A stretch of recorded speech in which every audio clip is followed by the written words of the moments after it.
Get ready. I'm going to go ahead and call the meeting to order. It's 5:30, right on the nose. So welcome everybody to the May 21st school board meeting. 1.2, Pledge of Allegiance. Mac Hodges.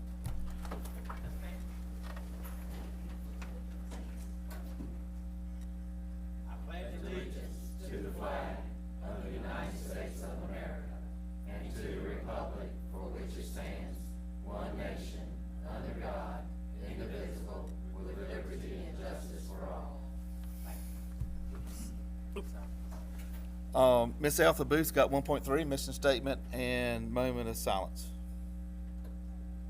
Oh, I'm sorry. Mac, you got the moment of silence. Sorry. Oh, well, let us pray then.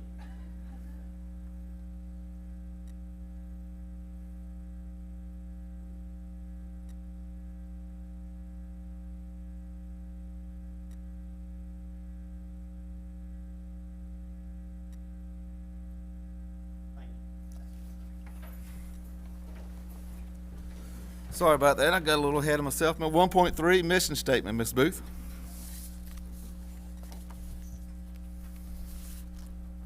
The county schools will provide quality educational programs and services to ensure student academic and vocational success. All right. 3.1, we got approval of minutes. Board, y'all have 2 attachments.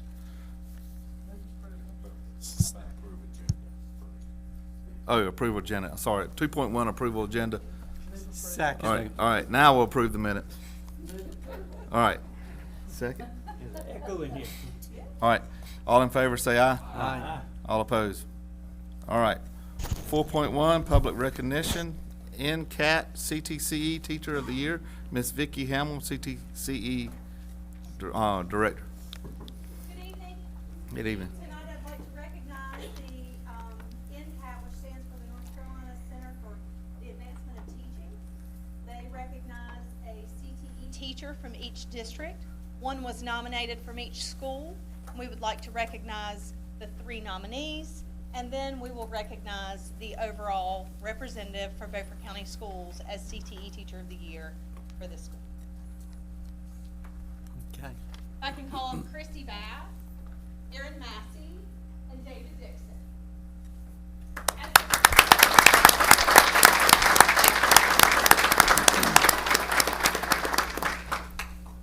Christy Bass is our health science teacher for Northside High School. Come on in, come on. She does a fabulous job with our health science students. We have David Dixon from Southside High School, who All right. teaches drafting, carpentry 1, carpentry 2. And Erin Massey is our ag teacher at Washington High School. They all have a round of applause. Yeah. Honest, excellent teachers that we employ that make the difference for our students every day and lead them into careers that will carry them for the rest of their lives. So very thankful for them. And our final recognition, our CTE Teacher of the Year for Beaufort County Schools this year is David Dixon. All right.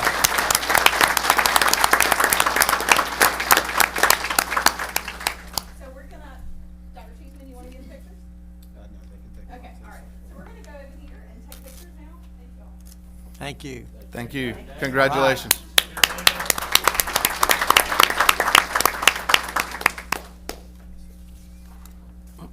All righty. 5.1 is public comment. We got quite a few tonight. And do you want to read first? All right. Dr. Cheeseman's going to read the board policy for everybody to follow as we go forward. And then I'll call them up as they're listed. Welcome to the Beaufort County Board of Education meeting. Your presence is welcomed and encouraged by the board. We invite comments during the public comment section of the board meeting. This time is set aside for the board to hear comments on programs, policies, and procedures. The board typically will not respond to nor take any immediate action on the concerns expressed, but please be assured that the board takes all comments under appropriate advisement. In order to conduct the meeting in an orderly and efficient manner, the following guidelines have been established. Persons wishing to speak should have already registered prior to the board meeting by listing their name, address, telephone number, and topic to be addressed. To maximize participation, comments will be limited to 3 minutes per speaker. Yielding time to another speaker is not permitted. A maximum of 4 speakers will be allowed to speak on one item. The chairman will invite speakers to the podium in the order in which they are registered. Comments must be issue-oriented. Complaints against any employee will not be heard in public session. Public participation is limited to the public comment section so that the board may deliberate important decisions without distraction or interference. Thank you. All right, I'm gonna call them up to the podium and the topic they want to speak on. First one is Carrie Clayton, State of the Arts in our schools. Carrie Clayton. Carrie Clayton. Going once. Going twice. All right. Second one on the list is Leanne Lee, Transparency.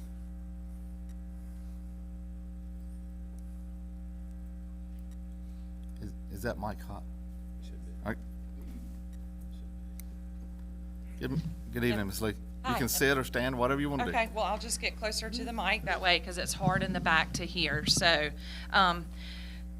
thanks for having me. I'm Leanne Lee. I have a document printed off that I would love for each one of you to have, but for the sake of 3 minutes, because that's all that we can be given, for the sake of time, I would like to just catch you up after what's on this document of where I am today and where we are. First and foremost, my daughter, Kate Calloway Lee, attended Washington High School this year as a 9th grader, and it has been fantastic. Every teacher that she has had has loved on her well and has guided her, and I can't say enough great things, so I will start there. Today, what I would like to talk about is a clear path to success for our students here in Beaufort County. Everyone deserves that right to a clear path of success, and there is a clear path to success.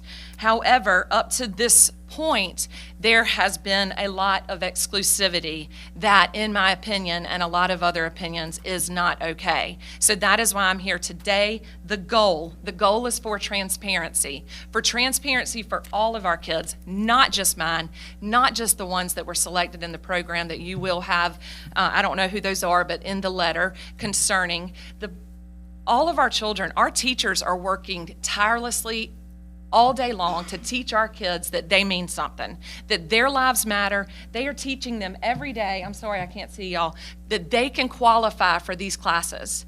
And yet when they are told, when they sit down with a guidance counselor to discuss their schedules, they're not given a clear path to success. They are not given full transparency of the criteria that has to be met in order to thrive and to have the classes that challenge them, and help them to have a brighter future.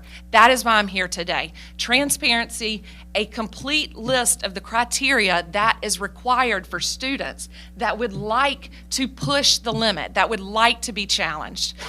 A criteria means certain guidelines that they have to follow, and not only the children whose mamas are fighting for them. Is it wrong these mamas are fighting for them? Heck no, that's why I'm here tonight. What is wrong is that every child that does not have an advocate, does not have a parent there, does not know the right questions to ask, they are not given a full criteria of what they can do on their own to better their future. They are not given opportunities that other kids that have advocates that know the right questions to ask and the right way to play the game. This is not a game. This is our children's future. All of our kids here, I'm assuming you're on this board because you love the kids and you're for the teachers. And if that's the case, we have to do better for them.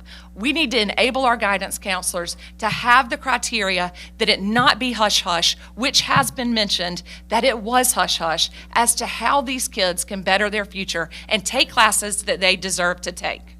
That is all I have to say. Thank you. Would you like me to leave this Yes, with you? you can start it right there, and we'll take one, pass it around. Thank you, Leanne. Yes, sir. Third on the list, Mr. Ray Leary, Transparency.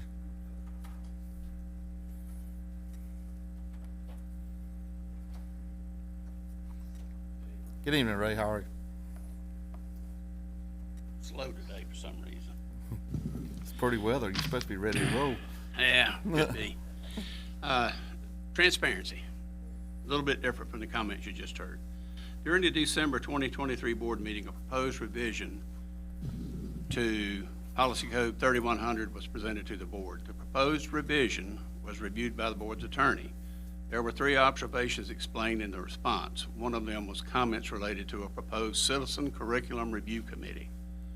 The modified proposal revision was presented to the board on April 2024. I changed that. This revision replaced the recommended Citizens Curriculum Review Committee and proposed that an elected board member serve on future curriculum selection committees. Having a board member observe and participate in curriculum selection, deliberations would allow for the entire board to be updated frequently in open sessions, which would then allow the public to indirectly participate through their elected representative. One objection is expressed at the April 16, 24 meeting was that a board member's presence during a curriculum discussion would restrain some committee members from freely expressing their views. This sounds like there's a trust issue with elected board members or a perceived threat of retaliation should the curriculum committee propose a curriculum not favored by staff leadership. If this is the case, then leadership should be addressing this issue, not ignoring it. One board member expressed a desire to serve on a curriculum selection committee. Why would the board not endorse this effort, yielding more transparency? There were brief discussions on the proposed revision, and consensus was reached to have the attorney review the changes again. The objective in proposing the changes is to foster transparency for the public. Other areas not addressed in the proposed revision to 3100 are the meeting agendas that lack supporting documents and meeting minutes which are devoid of substantial interactions among board members. Board members have access to the supporting documents just days before a board meeting, but the public does not. Policy Code 2340 refers to a book entitled Suggested Rules of Procedure for Small Local Government Boards by A. Fleming Bell. When addressing agendas in an update to this book in the year 2020, this book suggests that agenda packets be made available to the public upon finalizing the agenda. Public input could then be shared with board members prior to the scheduled meetings, and the public would have a more complete appreciation of the board member discussions. Also, meeting minutes are required by statute to have sufficient details that would allow someone not in attendance to have a complete understanding of the discussions and actions taken or not taken by the board in open session. Now that the video presentations of the board meetings are available, it should be reasonable for the public to expect the meeting minutes have more details and a clearer understanding of why board members take the positions they do as they vote on the action items. Thank you. Thank you, Rick. Next up is Frankie Jordan, band at Bath Elementary School. Here.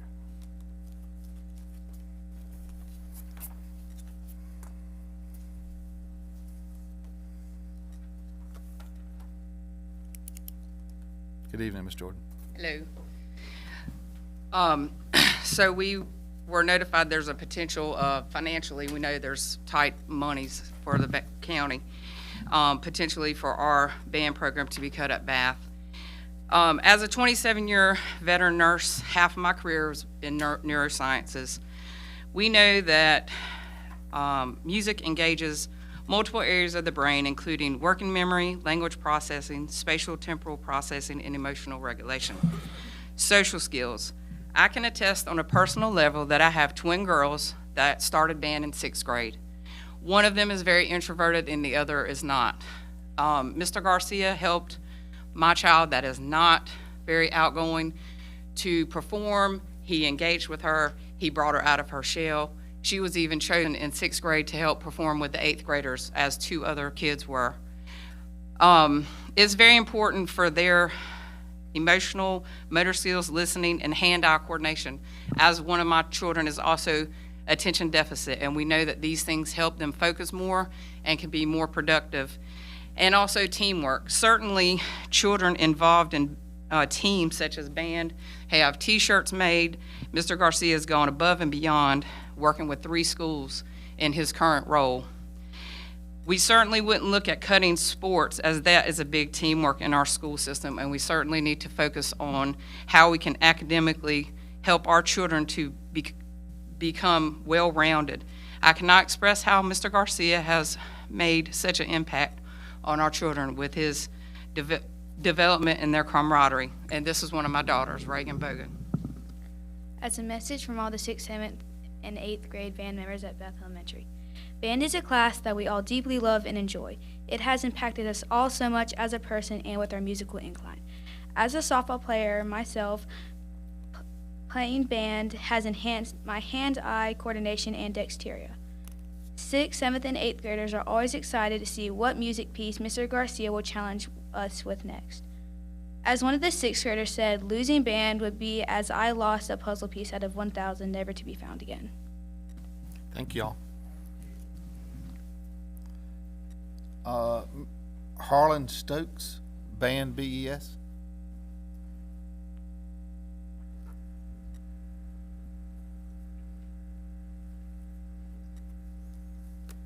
Good evening, Mr. Stokes.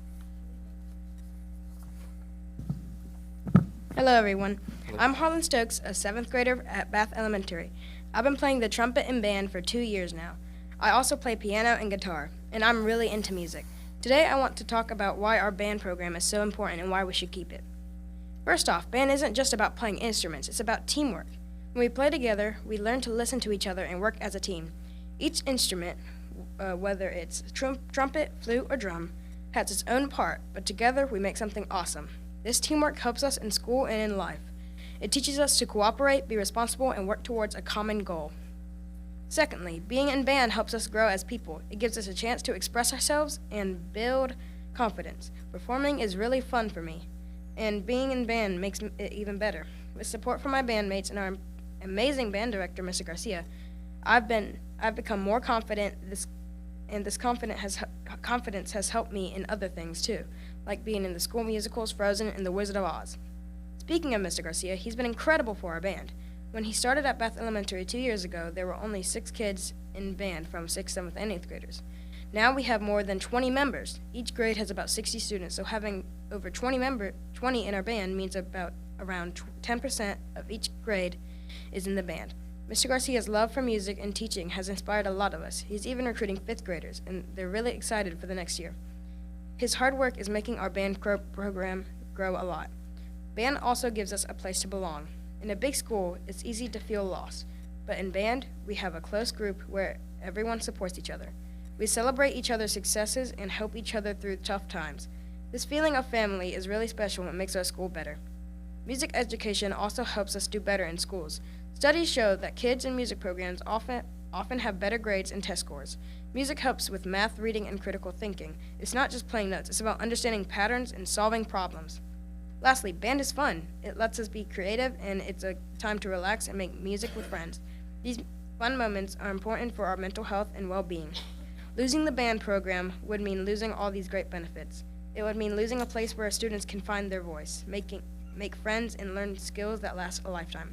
So please think about how important the band is to students like me. Let's keep the music alive at Bath Elementary. Thank you. Thank you, Mr. Stokes.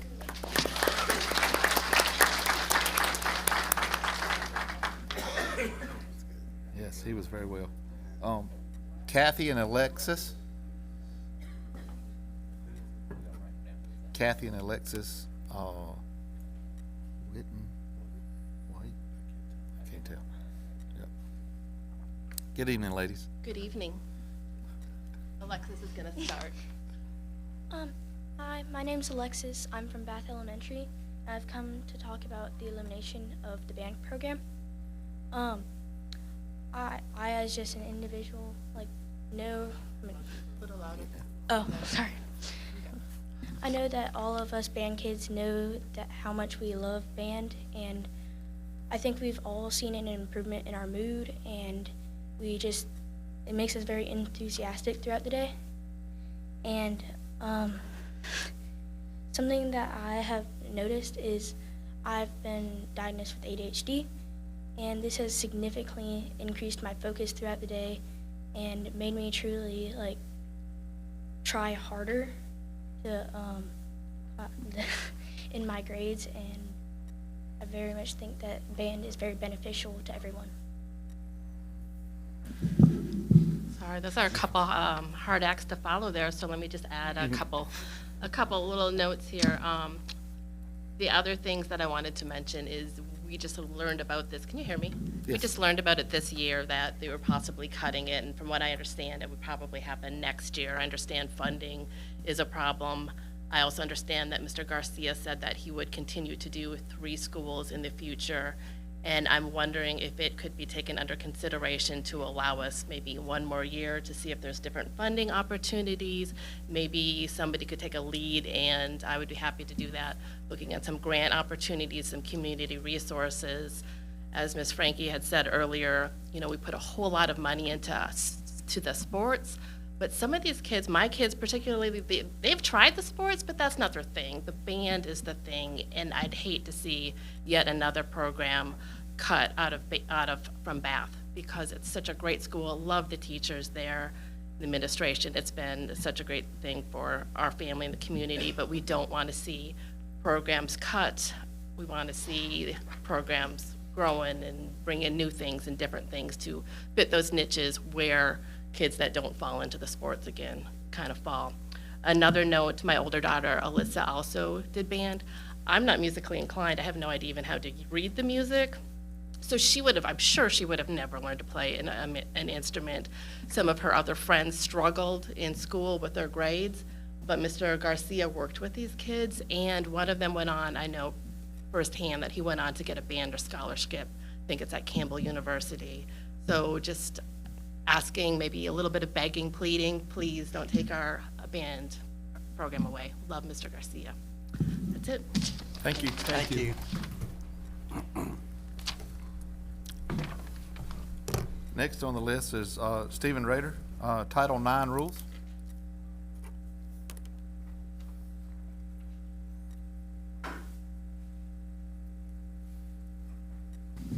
Good evening, Steve. Good evening.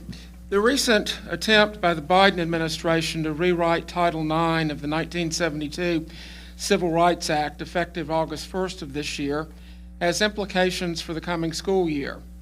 As passed by Congress, Title IX protects women in education, including women's athletics. Biden has bypassed Congress to try to rewrite Title IX by executive fiat to change it to protect gender identity and sexual orientation instead of women. So far, 26 states have filed lawsuits to block the Biden rewrite of Title IX as illegal. Governors and school superintendents in a number of those states have announced that their states will not honor the Biden rewrite, but will enforce the language passed by Congress in 1972. With our very liberal governor and attorney general in North Carolina, we have no one in our state standing up for our children, and particularly for our girls. The threat will be upon local school systems in a matter of months, maybe even sooner.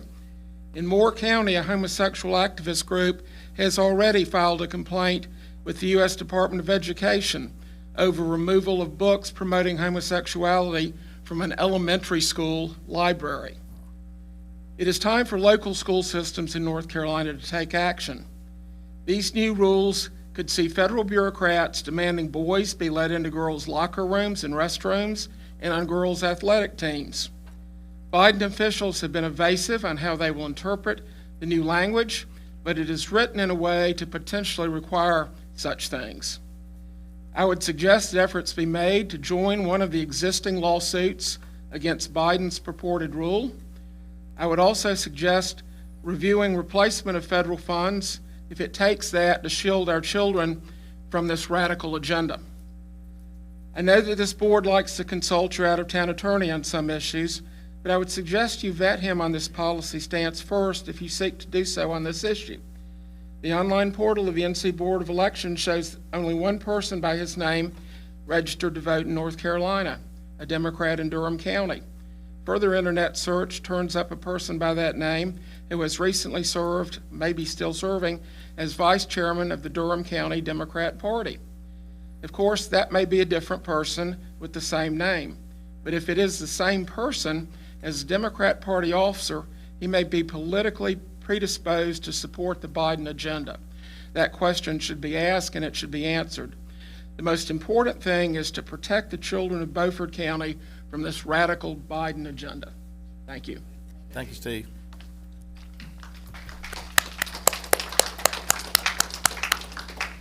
And last but not least, Steve on band BES.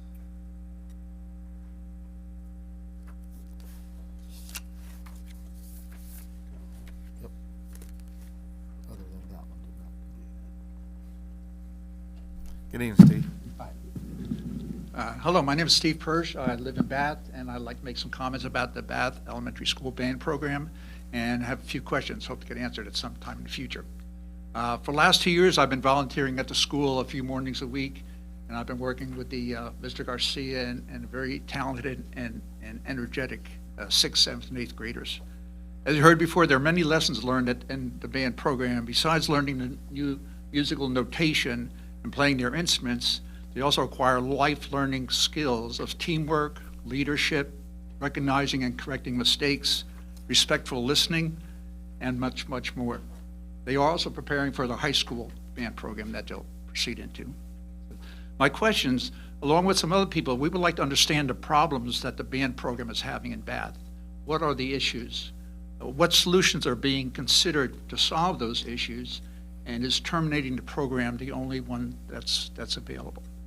And what would happen, what would need to happen to have the band program continue in Bath? So the question, if I get those, and we get those answers to those questions, I think the entire community could be able to support the band program fully. Thank you. All right, thank you. Yes.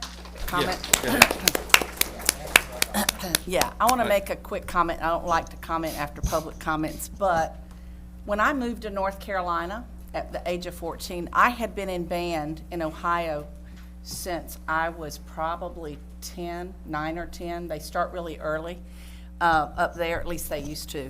And when I moved to North Carolina, it was not cool to be in band, and I was devastated. I considered myself a pretty good flute player, which is called a flautist. And nobody really cared that I was good at that. So I was really heartbroken that they did not have, well, what little bit of band program they had back in 1970. I can't hear you. Well, I know. Was basically non-existent. And when you're 14, going on 15, you do want to do what the cool kids are doing, and none of them were doing band. So I am not only a band supporter, but I am thrilled that it is cool again. And I hope that we can do what we need to do. I'm not speaking for anybody but myself, but as a band student, to you wonderful students that came up here, I got you back on that because I love band. Thank you. Mr. Williams? Well, yeah, no, all I was going to say, just keep it real short, because as what's been going on, I've been receiving messages via text while I'm sitting here wanting to know why we were cutting band. And I just wanted to be real clear. I agree. I listened to every one of the comments, but I haven't missed any meetings.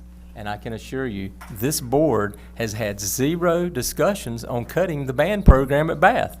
I heard the same thing. I'm gonna call it not a rumor, because I think the discussion went on. But that discussion was initiated and went on within your own school, not this board. Not one comment, or that I remember, Dr. Cheeseman and Mr. Chairman here, if you correct me if I'm wrong, there's been no discussion by this board about cutting your band program. So, but if it ever does come up, I assure you, I'm with Ms. Walker on this one. All right. So I hope that helps you, feel a little bit better. TW. Yes. And as Bass elected representative, I'm supporting that. I asked Dr. Cheeseman, had he ever seen, just drew a blank, Mr. Holland's opus? And my point is how that affected the community. And I know that you guys have my support. So. All right. Yeah. Yep. Yeah. All right, we're going to move on to 6.1. I saw Jimmy Hike come in the room. Mr. Jimmy? Yep. Come on up, Mr. Jimmy. Board, you have an attachment.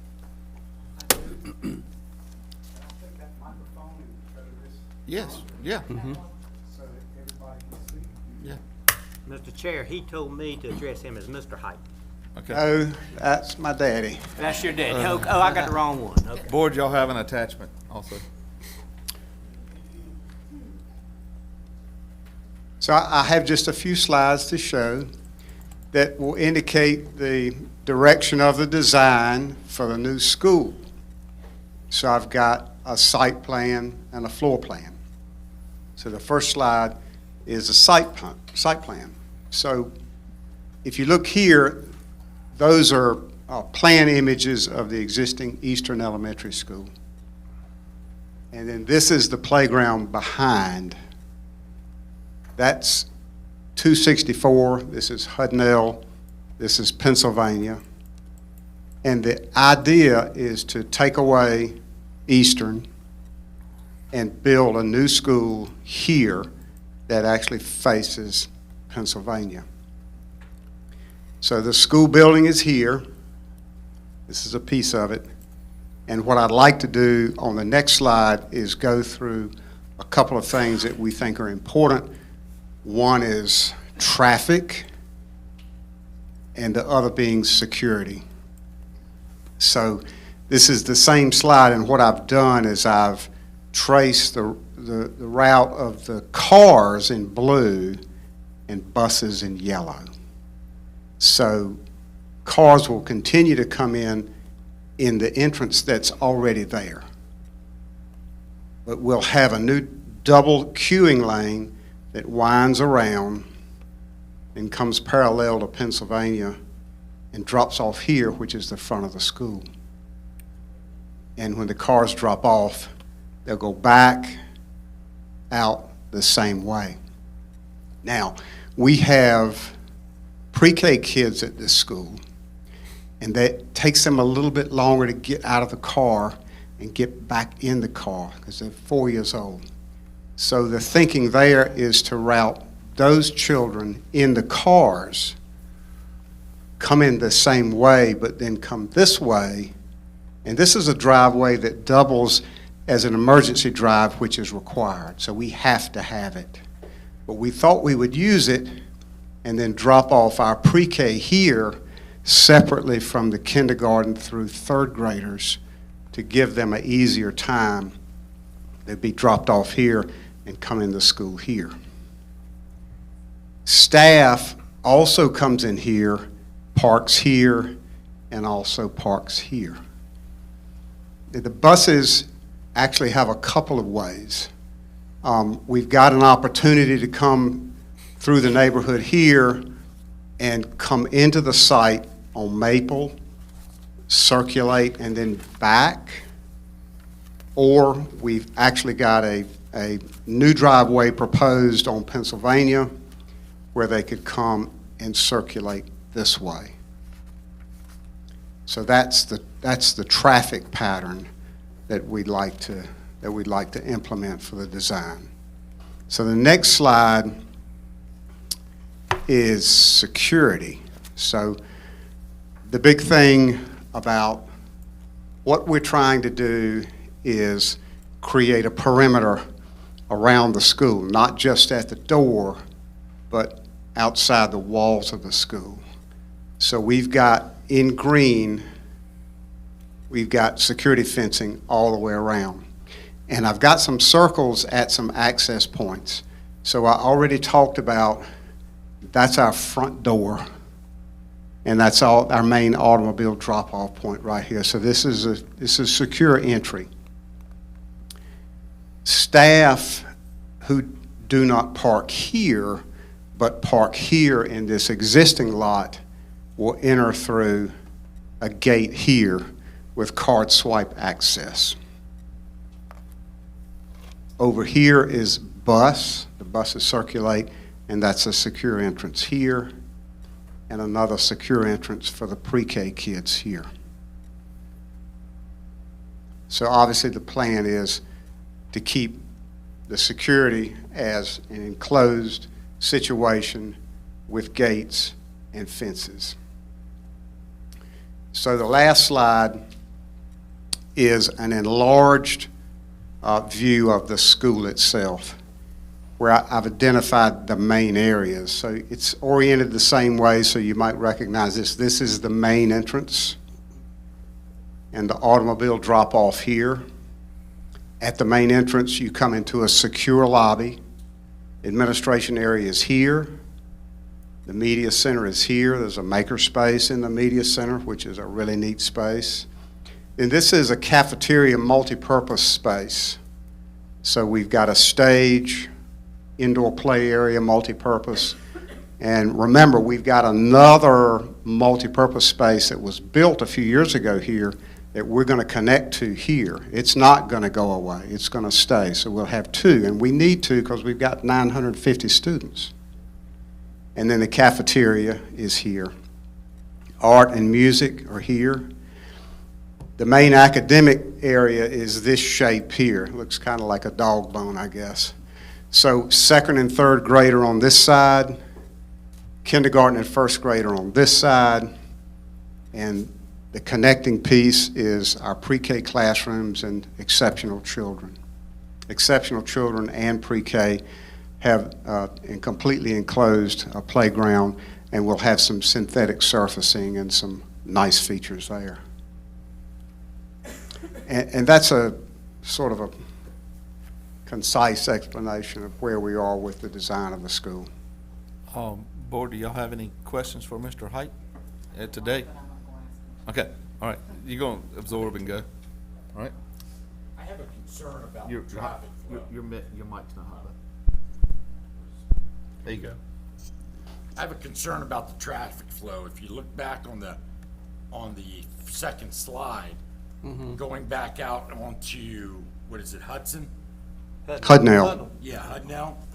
Right. I mean, in the morning and the afternoons when parents or whoever are dropping off kids, I don't see, I mean, unless we're going to stop traffic, I don't see where cars are going to flow out of the parking lot. I think there's going to be an issue there. That's just my take. I don't know how it would be addressed. That's not, I'm just thinking out loud. Is the traffic consultant finished yet? The traffic consultant is not finished. Okay. They are sort of midstream in their traffic counts, their evaluation, and in contact and in meetings with the DOT. So we are addressing that, but we don't have their final recommendation or approvals at this time. Okay. And I have other questions, which I'll ask at another time. But my immediate concern when you showed me that is if a family has more than one child, it's often likely they're only separated by anywhere from 18 months to 3 years. So if you have a pre-K student or a kindergarten student, it's very possible you also have a third grader. So if you had a pre-K student and a second grader, we're asking them to get in the line, in the pre-K line, come out of the line, come around to another entrance. And I'm just wondering if there can be a better solution for that.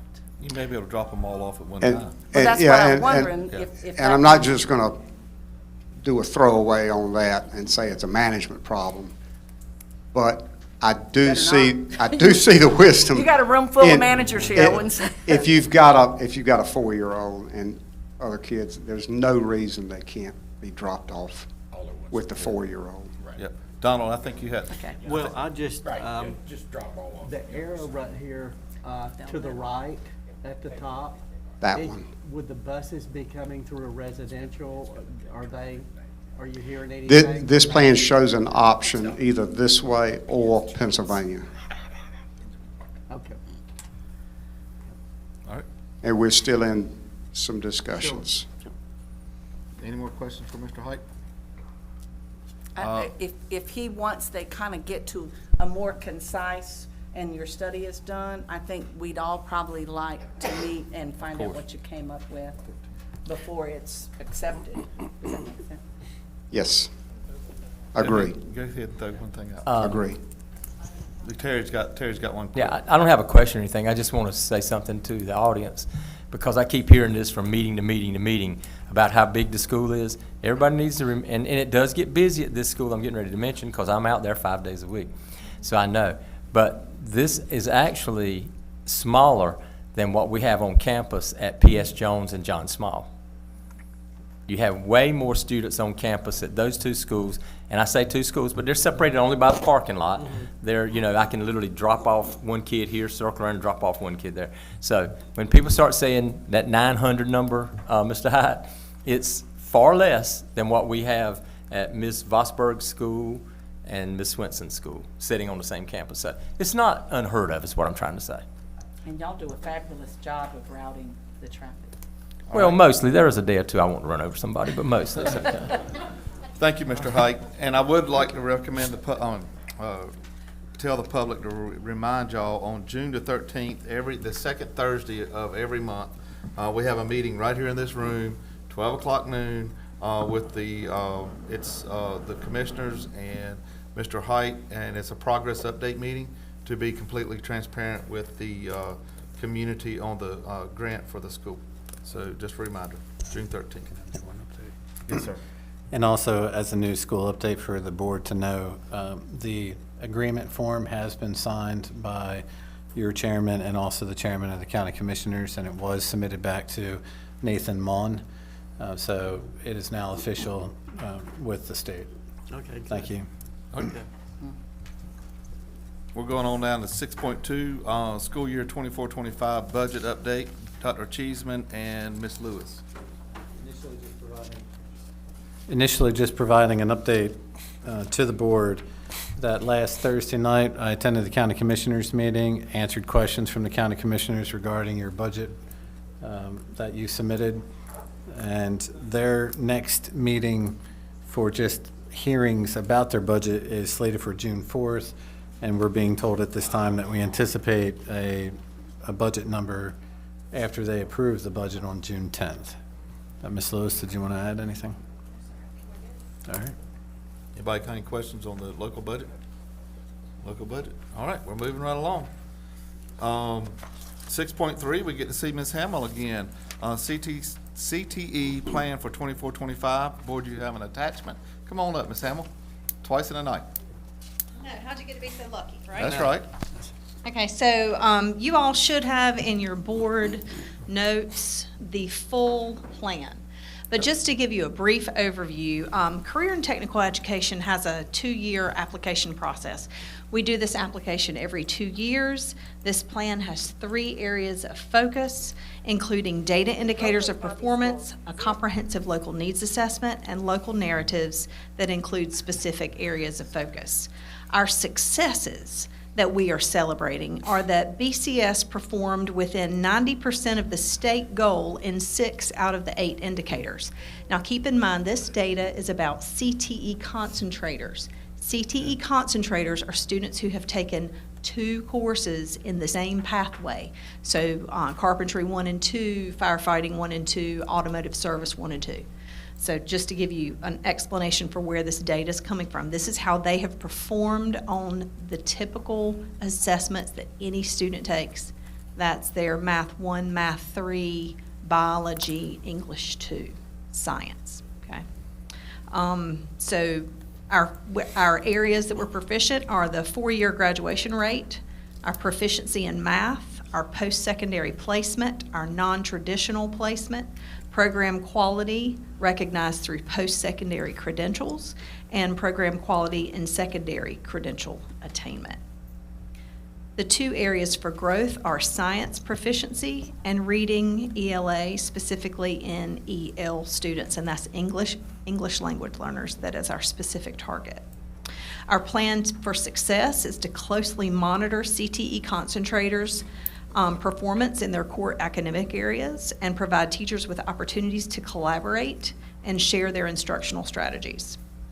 The comprehensive local needs assessment is done every 2 years to make sure that we are meeting the needs of industry, both locally and regionally, because we know that all of our students, regardless of what level of education they attain, are going to go into a career. And if we are not planning for those careers and those future careers, we are doing them a disservice. Our successes here are that we have increased opportunities for students to earn industry-recognized credentials. We've increased their opportunities to explore career options and increased business and industry partnerships. Our areas for growth are continued increase in student participation in career and technical student organizations. We realize that that participation builds leadership, connectivity, and their durability skills. We want to continue to improve the work-based learning opportunities and promote teacher participation in professional development. And our plan for success is to continue to support our CTSOs by providing advisor stipends and to support their attendance in regional and state activities. We also plan to partner with more businesses and continue to offer pre-apprenticeships and apprenticeship opportunities through BCCC and those business partners. Finally, our local application narratives have several areas of focus. We are adding a local course option next year for marine engine repair. It will be the first marine engine repair program in the state. Awesome. We are adding law and justice to Washington High School and hope with extended months of employment in the future to be able to offer it at the other high schools so we can support the needs of our public safety in this area. We want to continue to support the CTSO opportunities. I am partnering with our EL leader to improve our multilingual student performance. We are presenting together at our CTE State Conference this summer. We are also implementing a district-wide career development plan for all rising 9th and 11th grade students. This will begin in 6th grade. By the time they graduate from 8th grade, they will have a comprehensive career plan. It will be revisited each year by their counselor. That plan will be finalized by the time they move to 11th grade. We will continue our partnership with BCCC to expand student opportunities. That is your executive brief on the plan. If you have any questions before you vote on this, feel free to reach out to me in my office. I am happy to meet with you, answer any questions you might have, or clarify any of the data that's in this report. I got one quick question. Yeah. I didn't sit here where you were going to put the marine engine repair. Washington High School. Okay. It will go along with the boat building. Okay, all right, cool. That was my question. Washington High School is the largest school. Yep. And because of that, we have the boat building program there. It just made sense to have the marine repair there as well. Okay.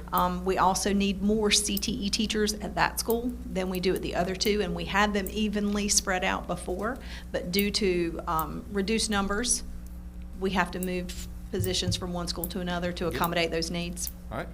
Anybody else? Terry? Well, it's a state supplemented budgeted item, correct? Excuse It's me? already a state budgeted item. Yes, sir. Why is this not an action item tonight? I mean, I'm just saying, we're not going to do away with our CTE program. No, it's been suggested by members of the board to have more time to review plans Okay, of that's fine. I'll action. wait till next meeting, but this Yeah. is, I'm this is good. going to go through. Yeah, and one Yeah. thing that I You're left good for off. what? To go, to vote tonight. Well, in that case, I make a motion, we move it to an action I item. second that. All right. All in favor, say aye. Aye. All opposed? Now make a motion, we pass it. Second. All in favor, say aye. Aye. All opposed? Thank you. Thank you, Thank Ms. you. Hamel. It wasn't Let me because we just, didn't want to see you. Yeah, go ahead. Let me just say, I'm glad you don't have to do this application every year. I do have to revise it every year. I only have to do the comprehensive local needs It's a state assessment every plan. 2 years. It's a- Yeah. Gary. But I did leave out one very important thing. Beaufort County Schools CTE has partnered with BCCC, Dillon's Aviation out of Greenville, and the Interbank STEM Center, and we are now offering a pilot academy for students at every high school. They can get their pilot's license while in high school, and they can also get their drone license. So that's Good the other stuff. good news. Great Thank job. you so much. Hey, Gary, I think you saw what I saw, 68 pages. And I know we're not going to do away with CT, so why go through that again? 6.4, school nutrition update, Ms. Kervin, and as she's coming up, I wanted to give everybody a little update. I just got a text. Northside's up 7-3 right now. So, Right. Yeah. Softball? yeah, softball. Yeah. Softball. Baseball don't hit till 7. One more winning in the States. All right, Ms. Kervin. Good evening. Just like to make mention of the fact that I'm not going to make a habit of being up here every meeting. So enjoy my presentation tonight, because hopefully that's it for a while. I just wanted to give you an update on the 23-24 school year. We've had a great year in school nutrition. I'm very proud of the job that we have done. Tremendous staff. We've had a very stable staff this year. No major staffing issues. My only concern right now is the staff that we do have on. I would really love it if they showed up every day for work, but we have been fully staffed all year. Participation numbers have been very good in all our schools, and many of our schools actually feed more than 80% of the attending population on a daily basis for lunch, and that is a very good number to have, and I'm very proud of that. This year, we aimed to have breakfast back in the classroom. Back in the cafeteria instead of the classroom. As you remember, a lot of our meal services moved during COVID, and it was my goal to get them back into the cafeteria. It's where we do the best job. It's where we can offer the best integrity of our program. It also relieves the teachers and the custodians of a little bit of extra hassle on their day too. So that is our big push on that. Unfortunately, at the same time as we went for the push to get it back in the cafeteria, then the governor put out a grant for breakfast in the classrooms. I applied for that grant under the guise of increasing breakfast participation, although I didn't actually meet any of the criteria for it, but I was encouraged by the DPI to write a grant anyway.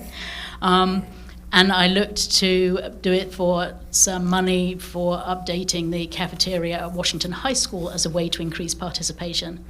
Unfortunately, I was denied, but I would definitely not have got it if I hadn't have tried. Yes. Out of the 36 health inspections we've had this year, we had 26 at 100%. Our lowest score all year was a 99. Bath, John Small, Northeast, Northside High School and PS Jones have all had 100% all year, and that's a huge kudos to our staff. You know that our scores are better than the average scores in Beaufort County eating places, and I'm very, very proud of that. We actually do our own training for ServSafe in-house. When I came on board, I had my office staff and myself, we're all trained as trainers and proctors, so we can do our training in-house.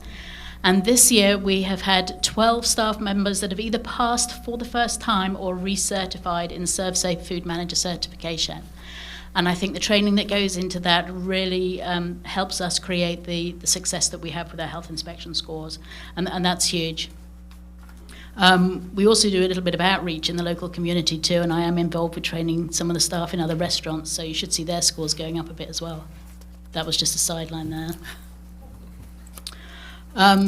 The bit of news that I know you are eagerly awaiting for, and I'm not going to be as dramatic as I was last year, so I am sort of like, I've matured this year. I'm going to be a little bit more low-key. This year we're reimbursed at 96% at the free rate and 4% at the paid rate. You'll see from your notes that it's $2.73 the reimbursement for a free breakfast and 38 cents for a paid breakfast. It's $4.35 for free lunch and 50 cents for a paid lunch. We absorb the difference there on the reimbursement costs for the paid rate. So all our students are entitled to a breakfast and a lunch at no cost to their family. At lunchtime, all the reimbursable meals served, we can claim 96% at $4.35, and the other 4% at 50 cents. For the 24-25 school year, I am re-signing up, and this year, because of our change in numbers, and I said to you that I watch these numbers very, very closely as we go through the year. So we are recertifying this year, and moving into the next year, we are able to claim all our meals at 100% reimbursement at the paid rate, at the free rate, the free rate. This is absolutely huge, and obviously I'm not 100% sure of what our participation is for next year. I'm hoping it's going to continue to increase, but I should see that would give us in the region of an extra $100,000 reimbursement. We need it. As you know, food costs have not gone down yet, even though we're hoping for that, and our labour costs continue to increase. As I mentioned just a moment ago, professional development is very, very important for the school nutrition team. All our staff deserve to be trained and developed to the best of their ability. And based on the number of hours that they work a week, staff do have to complete a certain number of professional training hours. This is mandated by the USDA. Here in Beaufort County, we're 100% compliant, and the staff has enjoyed the online training offerings. As I mentioned to you before, I'm not competitive, just like to win. So there is a little competition going on within my team as to who can get the most CEU hours in. I think that's huge when there is a little competition to educate yourself a little bit better. In March, I was able to attend the Legislative Action Conference. I won a scholarship for that, so it was at no cost to the county. That was even better. And was privileged to be invited to attend the Executive Leadership Training at Georgetown University. It was a great program, a great class, and I got a really nice certificate too, so it was worthwhile going. It was an interesting conference. We were able to put our best foot forward in terms of speaking to the people in Washington about the way we would like to see funding for school nutrition go. We also were trying not to be too deflated going in, as it is an election year, and so very often people are not going to budge on their preconceived notions prior to going in, but doesn't mean we shouldn't try. There are 5 members of school nutrition going to the School Nutrition Conference in Greensboro in June. The team that's going always represents Beaufort County very, very well in the culinary competitions. So when we come back from that, we should be sure to let you know how we're doing on that. School Nutrition are finalists also for a $100,000 grant from Winston Industries for new equipment. So please, if you believe in the power of prayer, we did an excellent video, please pray that we might get that, because $100,000 is huge for us to have some new equipment for our cafeterias. Finally, now I'll give you a little update for our summer meals program for 2024. This year, the program will run from June the 17th until August the 15th. We will not be serving the week of July the 4th to give my team an opportunity to spend some time with their families, have some rest and relaxation. We have been approved by the USDA to be non-congregant at our open sites. That means that families that the children don't have to stay to eat their meal on site this year. They will be able to take their meal home. As a result of that, the really good thing from our perspective and financially too is that we're able to send a breakfast home with them as well for the following morning. So we can expect to get a little bit more reimbursement than we have had this last year. We'll serve a hot meal Monday through Thursday with a cold lunch given on Thursdays for Fridays. So our staff will also be able to follow the same schedule of not working on a Friday. Gives my staff a little chance for break too, which I always think is very motivational. So that really, really helps with our reimbursement. I believe in reaching out and working with our local community. And St. Peter's Episcopal Church last year manned Havens Gardens for us and had great success for that. And this year we have a new partnership with First Christian Church, and we're opening a new site here at BB Memorial Park, which is just behind us. They have a little food trailer and what have you, so they will be picking up food and be serving here at BB Memorial Park. So that's an additional site for us. We really enjoy working with these other groups, and these other groups really enjoy being part of this community outreach. That's huge that we can do that. We'll have open sites at Elks Mobile Home Park in Chocowinity, Harris Mobile Home Park, Chocowinity, Havens Gardens, Edwards Christian Church, Elizabeth Chapel, Quail Ridge, River Road Estates Mobile Home Park, River Run Apartments in Chocowinity, Bellhaven the Market. We'll be opening SW Snowdon, Thomas Lane Mobile Home Park, and BB Memorial Park. And as I say, they're all open sites so people can arrive, pick up their meals, and take them home.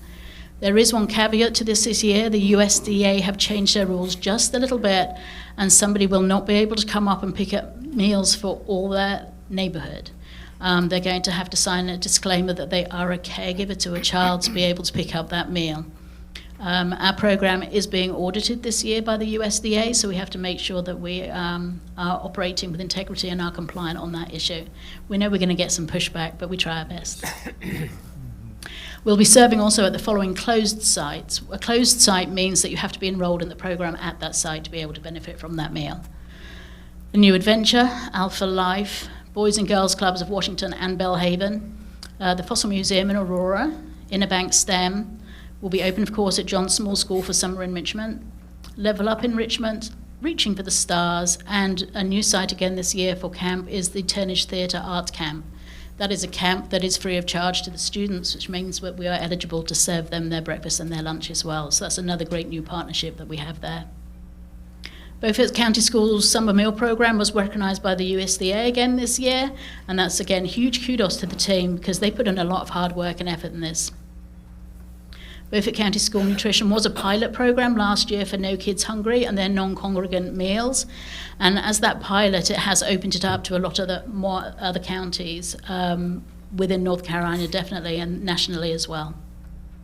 This year we have been awarded a grant which actually amounts to just over $15,000, $13,000 to help with transportation cost and an improved takeout container for these meals that can go home, and an additional $2,500 to assist with marketing.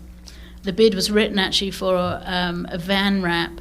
So our small Nissan van that you see, we are going to have that half wrapped, which means we're not going to be that creeper van going around the estates. They're going to be recognisable as Beaufort County Schools. And I think that's fairly huge because I certainly wouldn't want my guys getting into the van with strange ladies. As always, guys, we really, Beaufort County School Nutrition really appreciates the support that we get from the board and Dr. Cheeseman and everybody else within the county, principals and everything. Thank you very much. We appreciate it very much. Board, do y'all have any question on that update? No, that's great. Very great update. Report. Thank you. We're going to move over to action items, and you're still in the hot seat. So, school nutrition contracts, board, you have an attachment. Go ahead, Ms. Kirby. Yeah, this is just, I'll be quick on this one. We are looking to roll over our contract with Cisco Raleigh and R&H Produce, but also in Raleigh. Cisco held my case fee at $4.50 a case. We'll move on very fast from that because it's a horrible number when you work it out. R&H reduced my case fee this year from $2.85 to $2.65, so I'll take that small decrease as a win. Justifications for my rollover. I have the opportunity to roll over for up to 4 years when we go out to bid. We are part of the North Carolina Purchasing Alliance, and this helps hugely with not only increasing my knowledge, but knowing what's going on in the rest of the state too. So delivery fees keep going up, and we just had bid opening last week for the other counties. And so, you know, sometimes they're offering fees now, case fees of up to $16 in some counties. We can't afford that, so we have to sort of like roll over where we can and hold it. Cisco is the only company that bids on us here in Beaufort County. And R&H are very competitive with pricing and a great organisation to work with, and they're very responsive to our needs and have reduced us by 20 cents a case. So I'm asking if you will approve a rollover of both those bids for the following school year, please. Move approval, Mr. Chair. Is there an overall dollar that we're asked to vote for tonight? Dollar, you've just gotten, Per case. you have a case per case fee at $4.50, for example? Well, I can tell you that my my bid document for Cisco works out about $750,000 a year. So the that's total what for that we're one. approving? You're approving for me to keep with the same suppliers that I have been, that I've used for the last few years. Yep. I got a motion. Do I have a second? Second. All right, all in favor say aye. Aye. All opposed? Ms. Kirby. Thank you very much. I appreciate it. That's a Thank lot you. of information. I appreciate it. Thank you very much. That's why it's only gonna be once. Congratulations on the 99 plus all year. Yeah. Absolutely. Thanks. And once again, for those who don't know, Ms. Kervin is the North Carolina School Nutrition Director of the Year. And we're going to say that every time she comes. And I will say that every time she comes. Yep, every time she comes. 7.2, Ms. Kim Gibbs on the way up. Your board's got an attachment for addendum to the contract for EC services. She comes back about every year. So, good evening, Ms. Gibbs. Good evening to everyone. Good evening. I do have an addendum to a contract. This is a contract that Beaufort County Schools and the EC department has with Speech Therapy East. This is a contract company that provides speech and language therapy services to our EC students that do qualify for these services. So I'm asking for addendum to this contract so we can continue to provide these services and pay for these services. And these services are paid from the EC department. So these are EC services paid for our funds. So I'm asking for addendum to this contract. And I am getting better. As you recall, I have came several times and I've trying to come. The first couple of years I was coming regularly, so I've gotten a little bit better. Last year I came about, I think May 10th, so I'm getting a little bit better a little bit later, so, but I am asking addendum to this contract for this to be approved. And you have this money. Yes, we are required to provide these services, so we have to have the funding Don. because they qualify. Motion to approve. Second. All right, got a motion and a second. All in favor, say aye. Aye. All opposed? Thank you, Ms. Gibbs. Thank you. 7.3, grant fiscal authority, Dr. Cheeseman. Each year, I come to you to ask for your approval to allow the Beaufort County Schools Board of Education to grant the superintendent authority to act as its fiscal agent in applying for federal funds and grants from the U.S. Department of Education for the 24-25 school year this year. Move. Approval, Motion to Chair. approve. Yep. All right, got a motion and a second. All in favor, say aye. Aye. All opposed? All right, 7.4, SRO MOU, you have an attachment. Dr. Cheeseman, I think it's on, where was it? Yeah, if you can turn to page 3 of your document of the attachment. And we are super excited that Sheriff Hammonds and his team is here. So if the board doesn't mind, can I ask them to step forward? Sure. Oh, sorry.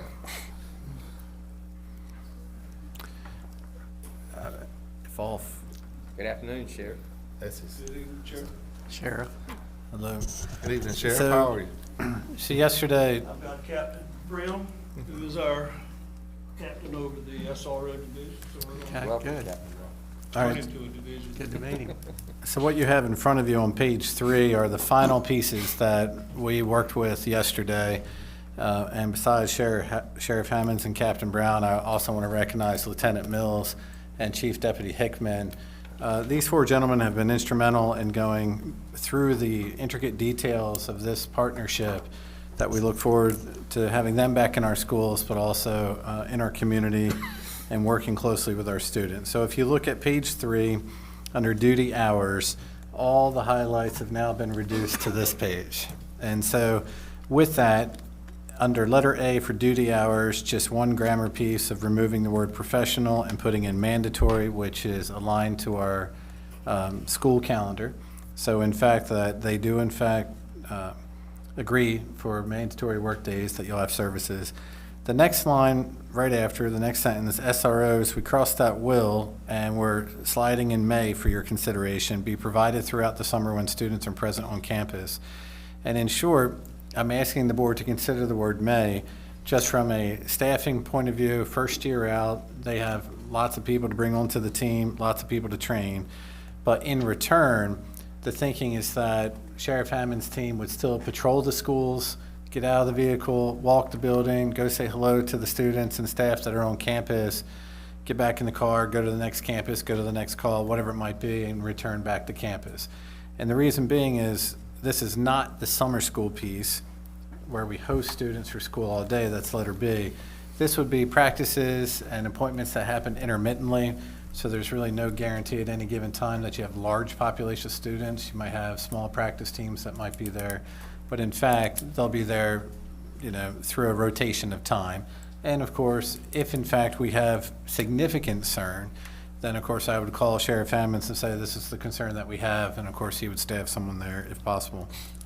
Under item 9, letter D, this was something that was inadvertently left out from previous agreements, and this specifically says that SRO deputies who staff extracurricular activities, they're essentially paid from Beaufort County Schools Fund. That would not change. That's something that we've done year after year after year, and that's compensated at $35 an hour for everyone to know. And of course, each school would coordinate that with the Sheriff's Department, and/or the district would coordinate it on behalf of the schools. And so I'm asking the Board of Education to go back, look at line number, like Section 8, letter A, and to address any concerns that you might have about May and the rotational piece for the summer. But all other things, my recommendation to you is to approve this as presented tonight. I think it's a good document. I think it's a good agreement. Sheriff Hammond, I want to thank you for our conversations and working through this, and I can't wait to get them back in the schools and doing more than what you've already done, which is already a lot. So thank you. And same here, I just want to say I have 100% faith in the sheriff and his deputies and his department. Have no problem with this. And it actually amazes me a bit how much work, how fast you got this accomplished.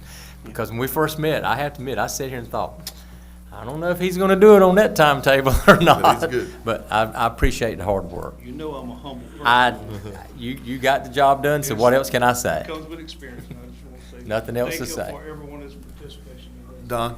I want to thank the sheriff for having a sheriff at the Boyd Road and 264 in the mornings. Thank you.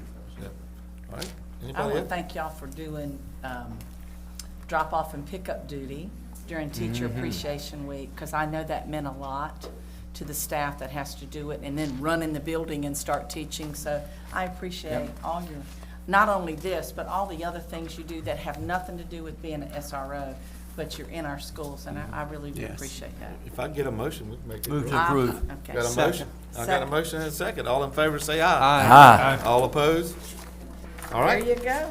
Thank you. I would like to thank Beaufort County Sheriff's Office, other than myself. I'd like to thank the staff who has been accepted to the leadership that's been in place. And if y'all don't mind, just tell them thank you when you see them. Absolutely. Thank you. Look, we're appreciative every time we see that car roll on one of our Thank you, campuses. Sheriff. Thank you. Thank you so much.